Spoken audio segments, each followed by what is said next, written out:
Thank you all, thank you very much. Thank you to my old friend Adam Donce for that very kind introduction and for inviting me to Manistee County, Michigan to speak today. We talked about the woke mob. I expected like 30 people in the room.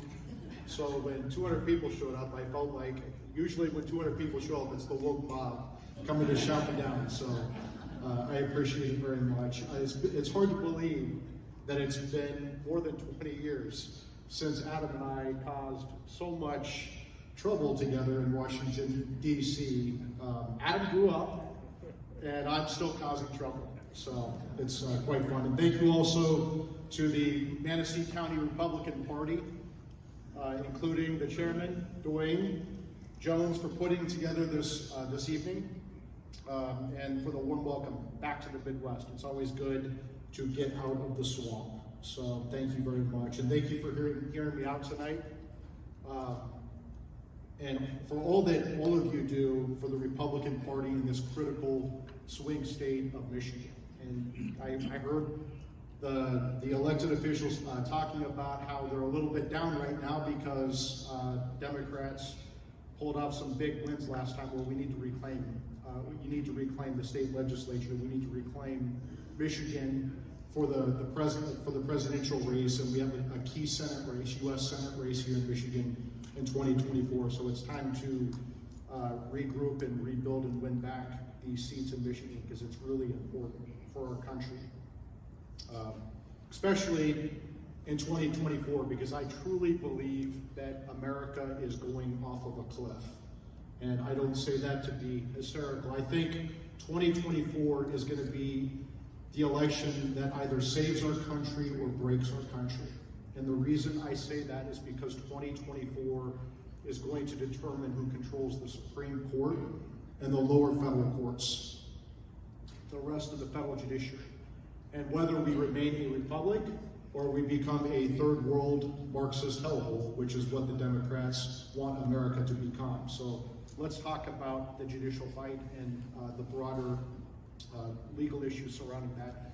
Our U.S. Constitution is a loan agreement. We, the people, loan the federal government specific, enumerated, and divided powers. And in exchange for that, the federal government is supposed to secure our rights and our liberties. And the powers that are not specifically in the Constitution, the federal government is not supposed to have those powers. Those powers are supposed to belong to the states and the people, as confirmed by the 10th Amendment to the Constitution.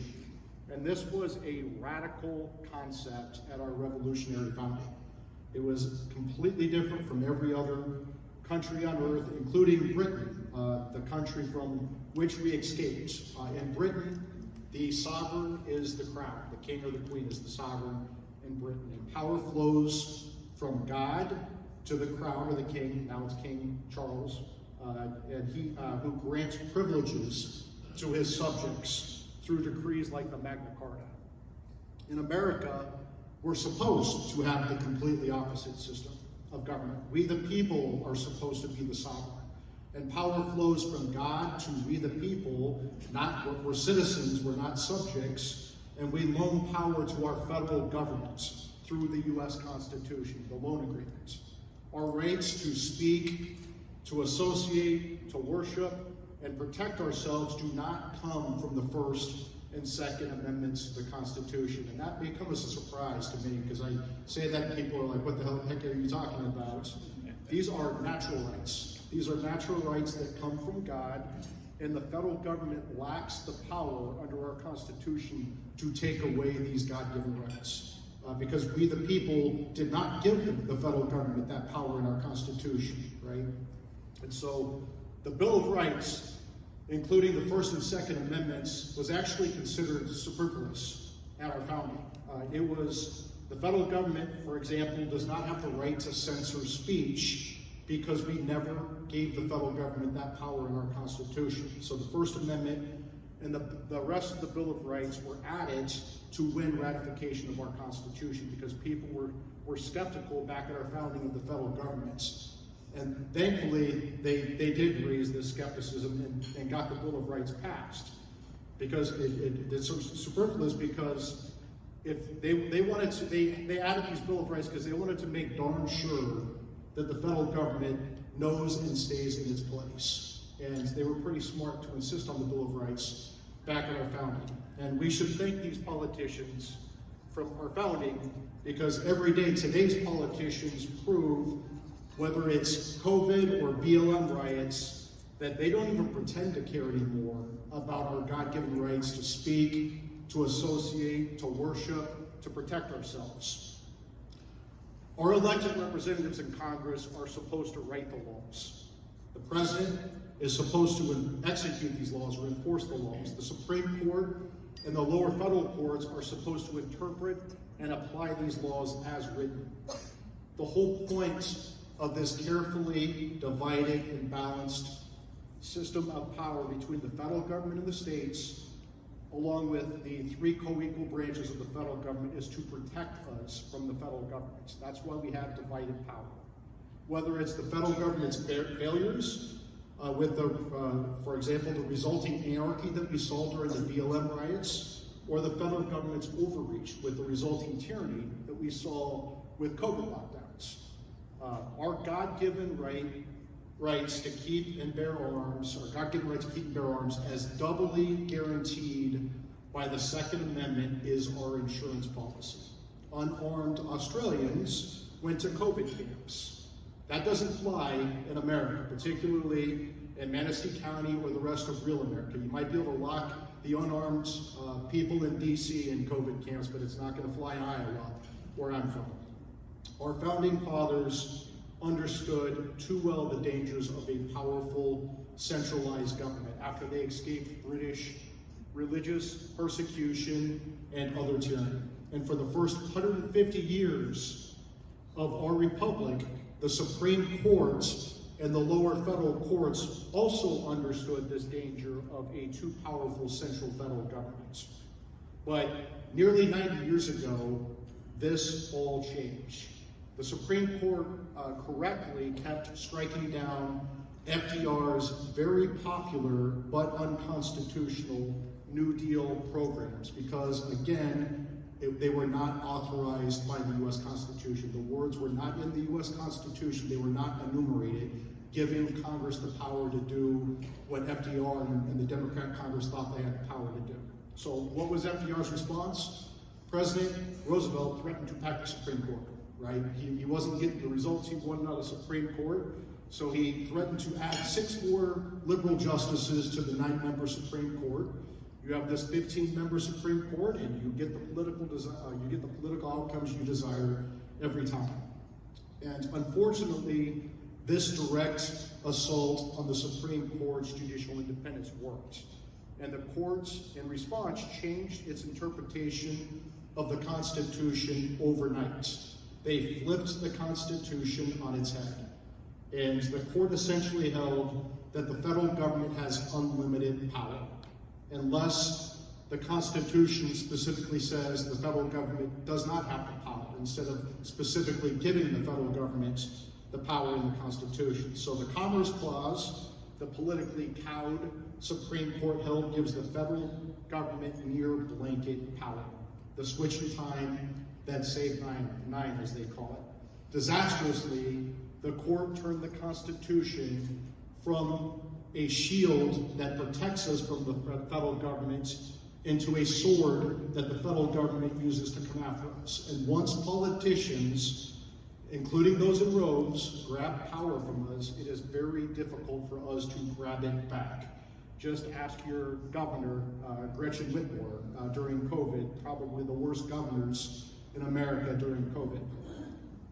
The federal government became the nanny state, constantly running too many aspects of our lives. Adding insult to injury, the Supreme Court then concentrated this new federal power, which is supposed to be spread across the 3 co-equal branches of the federal government. They concentrated this power with the unelected, largely unaccountable executive branch bureaucrats, the Tony Faucis of their time. The court gave this unconstitutional 4th branch of government, now what we call the administrative state, the Congress's power to write laws, they call it rulemaking, the president's power to execute laws, and even the federal judiciary's power to interpret and apply the laws. And so, and again, the Supreme Court even ordered the lower federal courts to stand down, to defer to these federal agencies on their own interpretations of their own powers. And so you couldn't even question them when they misinterpreted their own powers unless it was unreasonable, which the courts almost never found that their interpretations were unreasonable. This is called Chevron deference. And this Chevron deference is, this was from 40 years ago, that the Chevron deference came where these courts are supposed to defer to these administrative agencies, and you've really created these all-powerful monsters. And this court right now, the current Supreme Court may overturn this Chevron case, the Chevron deference, this term, before July. And so that's why you're starting to see these attacks on the Supreme Court. That's where it's coming from. The federal government has become the monster we see today, where DC bureaucrats can unilaterally and unflinchingly destroy Michigan farmers, manufacturers, and other small businesses, largely unchecked by Congress or the federal courts until this term. We all lived through the nightmare of COVID, right? Where we had the Tony Fauci's of the world and the CDC bureaucrats who got very drunk on their power, including your governor here in Michigan. She was particularly terrible. They destroyed our economy and even too many kids' lives, particularly low-income Black kids who Democrats pretend they care about. Those are the ones who were most damaged during COVID through mindless, lawless, science-free COVID lockdowns. This is why President Trump's transformation of the federal judiciary is crucial. Courageous, Trump-appointed federal judges have served as the tip of the spear against the federal government's overreach. And let me give you an example. There is this Judge Catherine Mizell down in Florida. She's brilliant. She clerked on the Supreme Court. She's young. She's conservative. She has a backbone. And she's the one, she's the judge. You have all these men on the Supreme Court. It took this 35-year-old woman to show the courage to tell the CDC, no, you do not have the power, CDC, to order Americans to wear your stupid, science-free, mindless paper masks on airplanes and trains in this country. It was Judge Mizell who did this. She took so much heat from the COVIDians around this country because she ruled the way she ruled, and guess what? She didn't care. And here we are, more than a year later, and where are all these mass deaths that the COVIDians warned us would happen because this judge said the CDC didn't have the power to order us to wear masks on planes and trains. Her decision was a game changer. It provided the political and legal ammunition that other federal judges needed to start punching back against this federal overreach. And I know a lot of these guys on the federal judiciary. I'm sure glad they're starting to find their backbones. And so people are waiting. I think the American people, Judge Mizell helped the American people wake up. We're waking up and finally learning we can't trust the federal government with our lives, our livelihood, our general well-being. They're not looking out for us, especially not the unelected, largely unaccountable bureaucrats in the administrative state. And our founders understood this too well. The appointment of constitutionalist federal judges is almost always a winning political issue for conservatives. Indeed, President Trump was a political novice back in 2016. He had never run for office, and he upset Hillary Clinton in 2016 over a Supreme Court fight, the Justice Scalia vacancy on the Supreme Court. And in 2018, when I was on the Senate Judiciary Committee, as Adam said, we knocked out 4 Senate Democrat incumbents when the House picked up the Democrats picked up the House of Representatives over another Supreme Court fight, the Kavanaugh fight. In 2002, Republicans won seats in off-year elections. Part of it was 9/11, but part of it was the Democrats' obstruction of judicial nominees. It is a winning political issue for conservatives. And so, if Democrats want to have another Supreme Court fight in 2024, we should all welcome it with wide open arms. It will, I think it will help restore the Republican Party in Michigan if Democrats want to attack the Supreme Court like we're seeing now. And Trump promised to appoint justices and federal judges in the mold of the great late Justice Scalia, and Trump more than delivered on that promise. He appointed justices who understand their modest but critical role is to interpret the law as written, which is textualism for the law nerds here, and also how that text is understood by the public at the time of its enactment or originalism. So if you have a text from 1790, and a word is in that text from 1790, you look at the text, which is textualism, and you look at what that word meant in 1790 to the people, to the American people at the time, and not what that word means 200 years later, right? Because it could have a completely different meaning. The whole point of these judicial philosophies of textualism and originalism is to make sure that these federal judges who are lifetime appointed, who are pay protected, you can't get rid of them, and it's very hard to get rid of them, and you don't want judicial activists on the court. You want people who are going to follow the law through as enacted by their elected representatives in Congress, and not the political whims of these judges. The federal judiciary is supposed to be the least dangerous branch, not the most powerful branch. And the problem is that we've had judicial supremacy in this country for 90 years, since the switch in time that saved 9, where the Supreme Court thinks that they are this all-powerful super legislature that gets to decide all issues for all people. That's changed under President Trump, and that's why the Democrats are trying to destroy the Supreme Court. Again, Trump's biggest accomplishment, most consequential accomplishment of his first term, was his transformation of the Supreme Court. He appointed, and also the critically important federal courts of appeals, the 13 mostly regional courts. There are 12 regional courts and then a federal circuit court in DC. But these 13 regional courts, President Trump transformed these to majority Republican appointed federal circuits. And so that's the last stop for more than 99% of appeals in this country, because the Supreme Court only takes about 100 cases every year for oral arguments. So these critically important federal courts of appeals, President Trump transforms. He also appointed my former boss, Justice Gorsuch, to replace Justice Scalia. When I worked on the Senate Judiciary Committee for then Chairman Chuck Grassley of my home state of Iowa, Trump replaced Justice Kennedy with the more conservative Justice Kavanaugh. And then Trump finally transformed the Supreme Court for the first time in 90 years when he replaced the late Justice Ruth Bader Ginsburg with Justice Amy Coney Barrett. In total, Trump appointed 234 Article III judges with 3 Supreme Court appointments. He shifted the Supreme Court from, I always say, the 5-4 John Roberts Court to the 5-4 Clarence Thomas Court. But I do think that John Roberts is starting to wake up a little bit and see the light and understand what the left is all about. So I think even John Roberts is moving to the right, which is a great thing. Trump appointed 54 federal circuit judges to those 13 critically important federal circuits.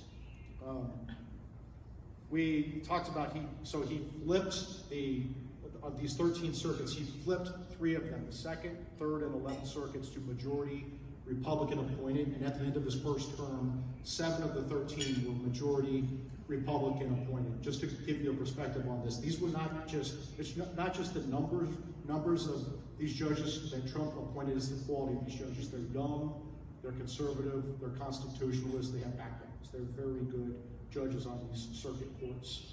Trump appointed the 2nd most federal judges in American history, and that includes all Article III judges along with the courts of appeals. The only president who beat Trump was President Carter, and the only reason President Carter beat him is because Congress created 152 new judgeships for Carter to fill. Otherwise, Trump was by far and away the best judge in our history on filling judicial vacancies. What's so important about these judges is they are the last line of defense, right?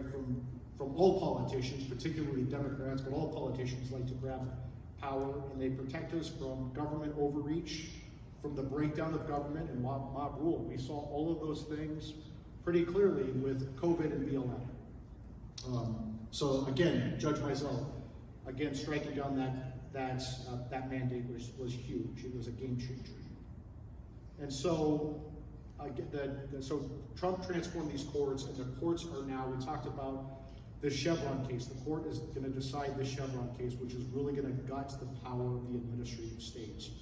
And I think that they're going to have a good ruling before July, and that's why you're starting to see these constant attacks on the Supreme Court, particularly over the last several weeks. The Senate Democrats had a hearing on Tuesday where they called in these Democrat operatives, pretending like they were nonpartisan ethics experts, and they tried to trash the Supreme Court and try to make up these allegations against the conservative justices, saying that they're unethical, and they're not. This is all garbage by the Democrats. But the whole point of this is because the Democrats know the Supreme Court is about ready to gut their power, and that's why you're hearing this. And at the Article 3 Project, that's why I started this. That's why I started this group 4 years ago, because I saw when I was on the Senate Judiciary Committee during the Kavanaugh hearing that this is not our parents' or grandparents' Democrat Party anymore.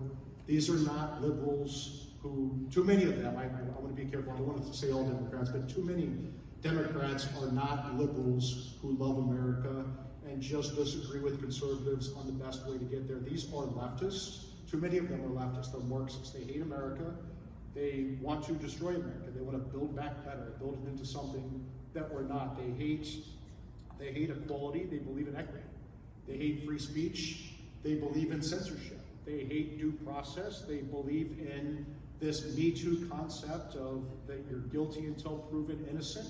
And they believe in a politicized and weaponized justice system that we see in third world Marxist hellholes. And they are showing that they are very happy to use this justice system, regardless of what people think about Trump. If you're a former president of the United States and a leading presidential candidate, and you have a George Soros-funded Democrat prosecutor who thinks he can change the outcome of a presidential election in New York by indicting a former president and leading presidential candidate based upon bogus charges. They're going after Trump's top aides, they're going after his supporters. Now they're even going after the Supreme Court justices, and it's not just the ones that are on the far right, like Scalia and Gorsuch, Thomas, and Alito. They're actually going after Kavanaugh and the Chief Justice, not exactly right-wing bomb throws. And so if they can do this to a former president and Supreme Court justices who are in their way, just imagine what this politicized and weaponized justice system can do to the rest of us. And so that's why this election is so important, because I really do think that our country's on the line because the Supreme Court is on the line. Whoever wins the next presidential election likely could replace Justice Thomas on the Supreme Court, maybe Justice Alito. They're getting up there in age, and if we lose the Supreme Court, there goes our rights. You think a Democrat-appointed majority on the Supreme Court is going to let us keep our First Amendment rights to speak, associate, to worship, to keep and bear arms? I mean, the Democrats in the Michigan legislature is telling us a state senator that she can't bring her firearm into the state capitol for the first time in Michigan's history. So it is going to get ugly if we lose this next election. And that's why it's so important what you guys do here in Michigan, because it is a key battleground state. You need to rebuild quickly, get people registered to vote, learn how to vote harvest like the Democrats do, and make sure we deliver this state for the Republican presidential nominee, and try to win back this U.S. Senate seat. Because if we don't win back the White House, we're done as a country. So that's where I am on that, and I am. Do you want me to take? I'm happy to take questions, or I'm happy to. Okay, great.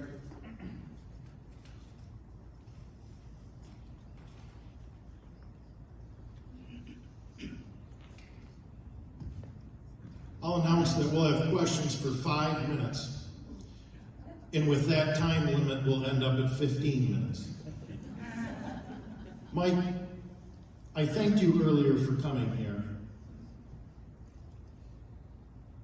But I'll say thank you for doing what you do at the Article 3 Project to defend conservative judges. Mike could be on K Street making a lot more money as a lobbyist representing large corporations.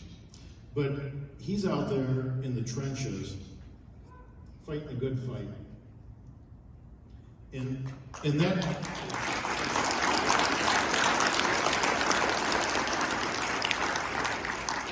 and the fact that he's here with you tonight underscores that. We are so lucky to have Mike's competency combined with political acumen at the nexus of the judicial branch and politics.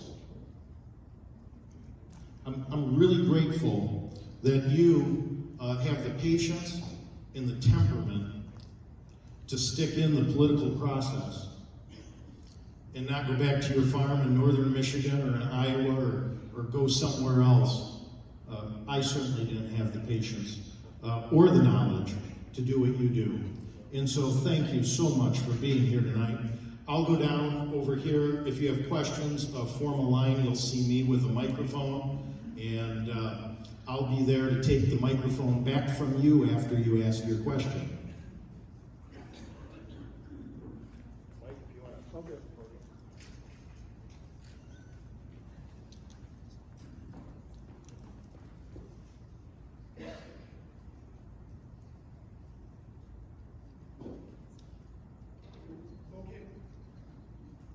Okay.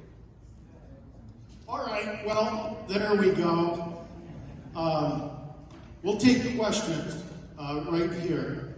So form a line if anyone would like to ask a question for Mike Davis. And don't be shy. I'm used to getting tough questions. All right.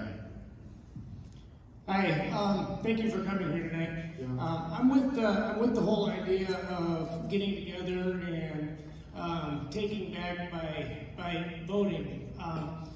What do we do about the possibility that our voting system's been compromised? How do we combat that?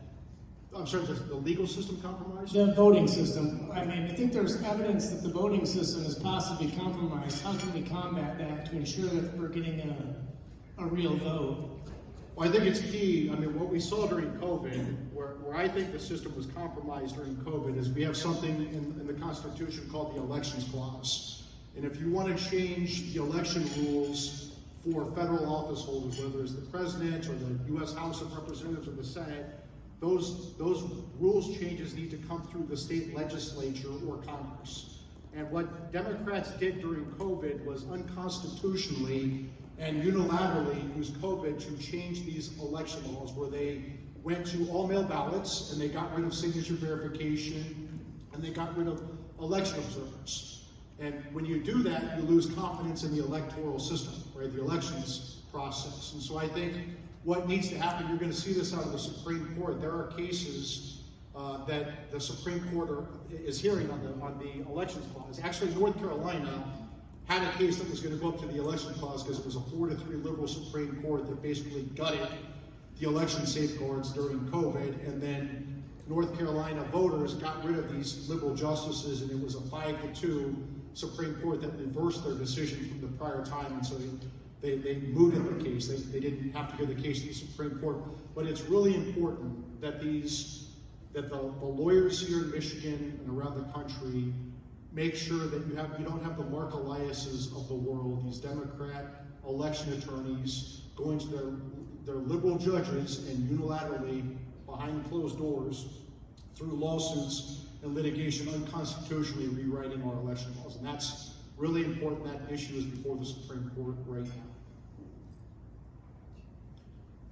Thank you for that. The question I have for you is, for the better part of 2 decades, we heard all Republicans talk about tort reform ad nauseum, and I would say pretty much for about the last decade, we haven't heard anything of tort reform.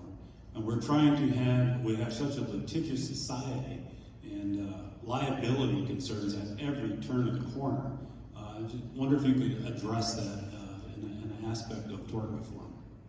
You know, I'm all for tort reform because I think our litigation system's out of control, but I don't think we're going to get tort reform until you give these leftists a healthy dose of their own medicine. So maybe our Republican attorneys maybe should start filing these lawsuits against them, and you might see more willingness of these woke corporations to push for tort reform if they're on the receiving end of these lawsuits. And I would just say that generally about Republicans. What I find problematic about Republicans is sometimes we're too principled, right? And you know, we want to fall on our swords and lose with principle. I think we need a Republican Party that needs to start winning, right? Like the Democrats do, because if we don't win elections, we're going to lose our country. We're going to lose the judiciary. We're going to lose our country. So I think when it's always good, I think it's always good to give Democrats a healthy dose of their own medicine, any chance that you can. And for example, if you want to attack conservative Supreme Court justices on ethics, bogus ethics allegations, then at the Article 3 Project, we'll dig into the ethical background of, like, let's say, Justice Ketanji Brown Jackson, and point out that her husband didn't disclose her husband's medical malpractice consulting fees, and that could have caused conflicts of interest. So we just need to get out of this mindset where we keep getting punched in the face and we turn the other cheek, right? We need to punch back. We need to fight back again. Not our parents or grandparents' Democrat Party. These are hardcore leftists, many of them. They're Marxists, they're leftists, and all they care about is power, right? So, and the only thing they respect is power. So I would say on any of these issues, instead of, I guess two wrongs don't make it right, but it makes it even. And maybe we need to get more into that mindset.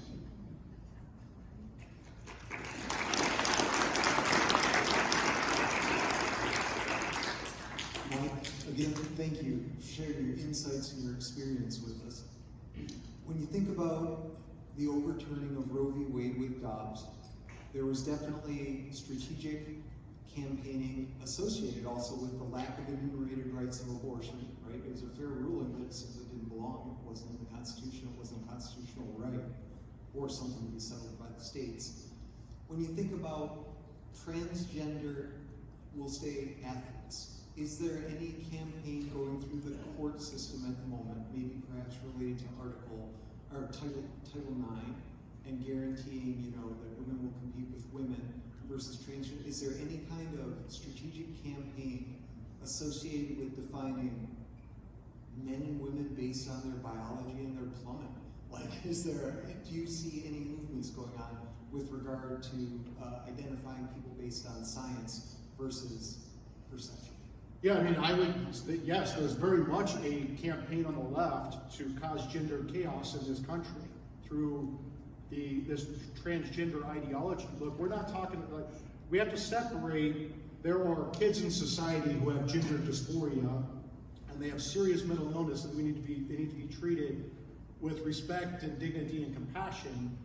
We haven't had an explosion of gender dysphoria in this country, right? What we have is gender ideology, and they're brainwashing these kids to think that it's cool for a little boy to be a little girl, and they're causing chaos. And I think this is part of a leftist effort to do this, to divide and conquer our country. I don't think you can be more divisive in this country to try to say that there's no biological difference between men and women and boys and girls, and then create chaos in this country where it disadvantages women. Like these Title IX laws are supposed to protect women, and then you have these men pretending to be women in athletics, and women's athletics and girls' athletics, and they're destroying opportunities for women. That's not what Congress intended with Title IX. That's where we need to get back to a federal judiciary, and state judiciaries, frankly, but a federal judiciary that understands that there is a meaning to the law. And the law has, the words have a meaning, and that what those words meant to the public, textualism and originalism, have a meaning. I mean,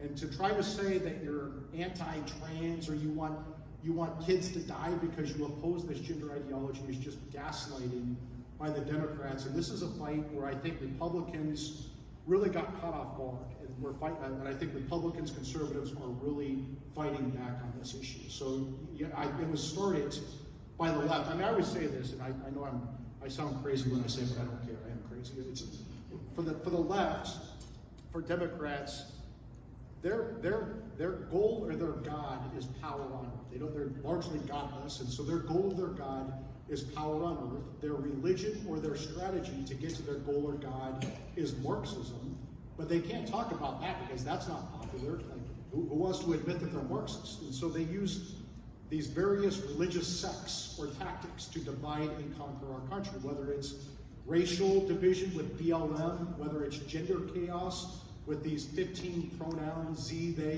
their, all this nonsense that the Democrats are pushing, the abortion issue to try to divide people along sex lines. It's just constant division by the Democrats. They use COVID lockdowns. So this is the Marxist left. This is not our parents' or grandparents' Democrat Party. This is the Marxist left. They're subversive, they're destructive, they're trying to destroy our country. And actually, they're not even really hiding it anymore. They actually hid it pretty well up until the COVID lockdowns, the BLM riots. Now they're not even hiding it. They're just pretty open about the fact that they hate our country and they're trying to destroy it.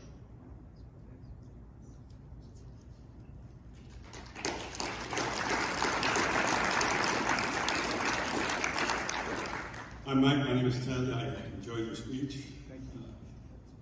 Politicians and people who enter the armed services, they take an oath to protect the Constitution.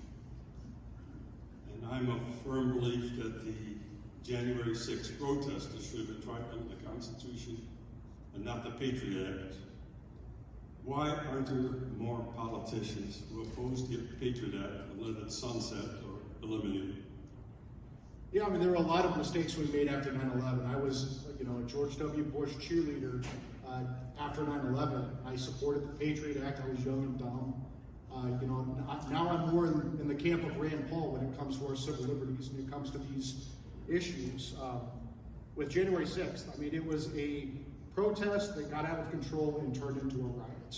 How many insurrectionists do you know around the world in our history that get to a Senate floor and take selfies with porn man and walk out, they don't burn down the damn things? So for the Democrats to try to turn a riot that got out of control into this insurrection to try to go after their political opponents, I think is pretty disgusting, right? You could say that, look, people who were there peacefully had every right to be there, even if you think they're wrong, even if you think they're crazy. The January 6th protesters had the right to show up peacefully outside of the building. They got a permit from the National Park Service to do it. The people who trespassed into the building should be charged with trespassing, and the people who are violent should be treated more harshly than the others, right? But if we're going to have BLM riots where they attack the Portland Federal Courthouse on a nightly basis, they tried to attack the White House, they attacked Senator Rand Paul as he was leaving the White House. If those are mostly peaceful protests, if we're going to let these illegal obstruction of justice campaigns terrorize Supreme Court justices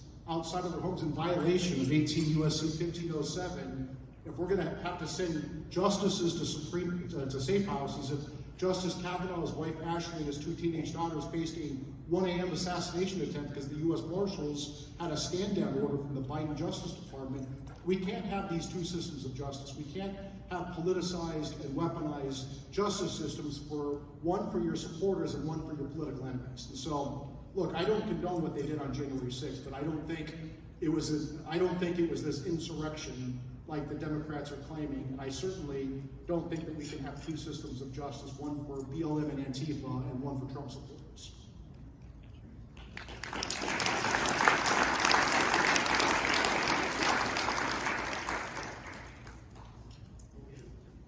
One more question. Paul? I was just about to say I have two questions. I'll take them both. Mike, thank you so much for being the fighter that you are. I have two questions for you. Yep. It's my understanding that the Biden administration or its representatives are in support of, I guess they're called amendments to what are called the international health regulations, and that these amendments are going to be acted upon at some future date. And if this falls into place, if all this gets approved, that in essence the United States of America gives up its sovereign control over how our nation responds to pandemics, and that those kinds of decisions that went awry with COVID would now not even be made by our own politicians, but by the World Health Organization. I mean, this is outrageous. What can be done to stop it? Is it even possible that this could happen? That's question number one. Question number two is, we've seen over the course of time, we've seen how the Hunter Biden laptop thing was suppressed by the FBI, by the DOJ, by just about everybody. All this evidence has come out about the corruption of the Biden family and all the ways in which they've taken money, all the family members. Is there any way that Joe Biden is going to be held accountable for treasonous actions? Thank you. So let's talk about both of those issues. You talked essentially about a biomedical state treaty with America joining this world, or the globalists would love that. That would be the best thing for the globalists to have as part of a biomedical state where unelected bureaucrats, not just at the CDC, the Tony Fauci's at the CDC, but the unelected bureaucrats at the World Health Organization controlling our lives. Under our system, if the president signs a treaty and 2/3 of the Senate ratify that treaty, that is the supreme law of the land. But what these politicians in DC oftentimes do is they enter into these agreements that are essentially treaties, but they don't want to go through the Senate ratification process for these treaties. But courts have held in the past that these are somehow binding on the American people as if they're treaties. And that's why, again, it's so important to have a constitutionalist Supreme Court and a constitutionalist federal judiciary, because there's no chance and heck, I won't cuss today, I'll be good, but there's no chance that a constitutionalist majority on the Supreme Court would say that a president of the United States can bind us to a world agreement without Senate ratification. So that's why that's going to be very, very important. That's why this election is very important for issues like that, because you know that you know that people, the people who, the COVIDians who pushed the lockdowns for way too long would love nothing more than to have a biomedical state that's not within our control. So that is a real problem, a real danger. This is not a conspiracy theory. They're actually talking about that right now. To the second point about Joe Biden and Hunter Biden and James Biden and all the other sleazeball Bidens, it is very clear that Joe Biden is compromised. He is compromised by illegal payments to his family from the CCP and from Ukrainian oligarchs. And it's also very clear that 10% went to the big guy from Miranda Devine's reporting in the New York Post 3 weeks before the 2020 election, accurate reporting that 51 former intel goons said was Russian disinformation and got Facebook and Twitter and Google to censor America's oldest newspaper, the New York Post. So you want to talk about democracy and election interference, you can't get worse than that. My former boss, Chuck Grassley, who's the king of oversight, has a whistleblower that has come to Grassley and working with James Comer, you're seeing this reporting now, where this whistleblower says there is a form, a human intelligence form at the FBI, where someone has come forward to the FBI with very specific, incredible evidence that then Vice President Joe Biden took a foreign bribe from a foreign agent and used that bribe to influence, to change American policy.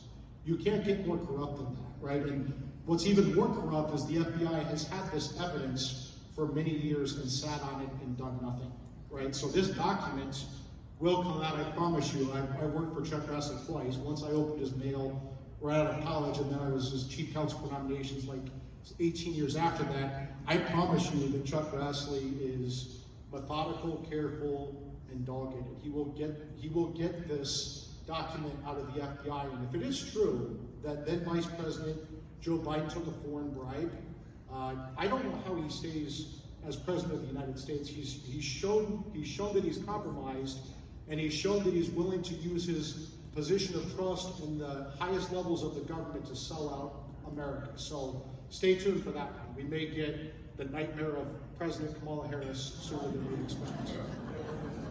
That's the only thing that's keeping him in office. Believe me, I work with him.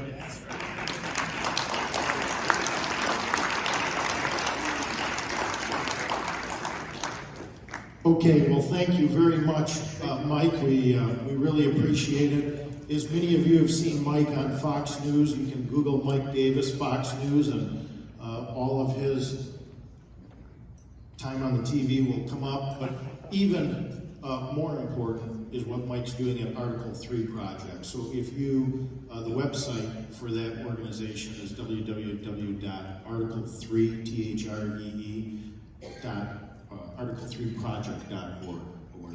So thanks again.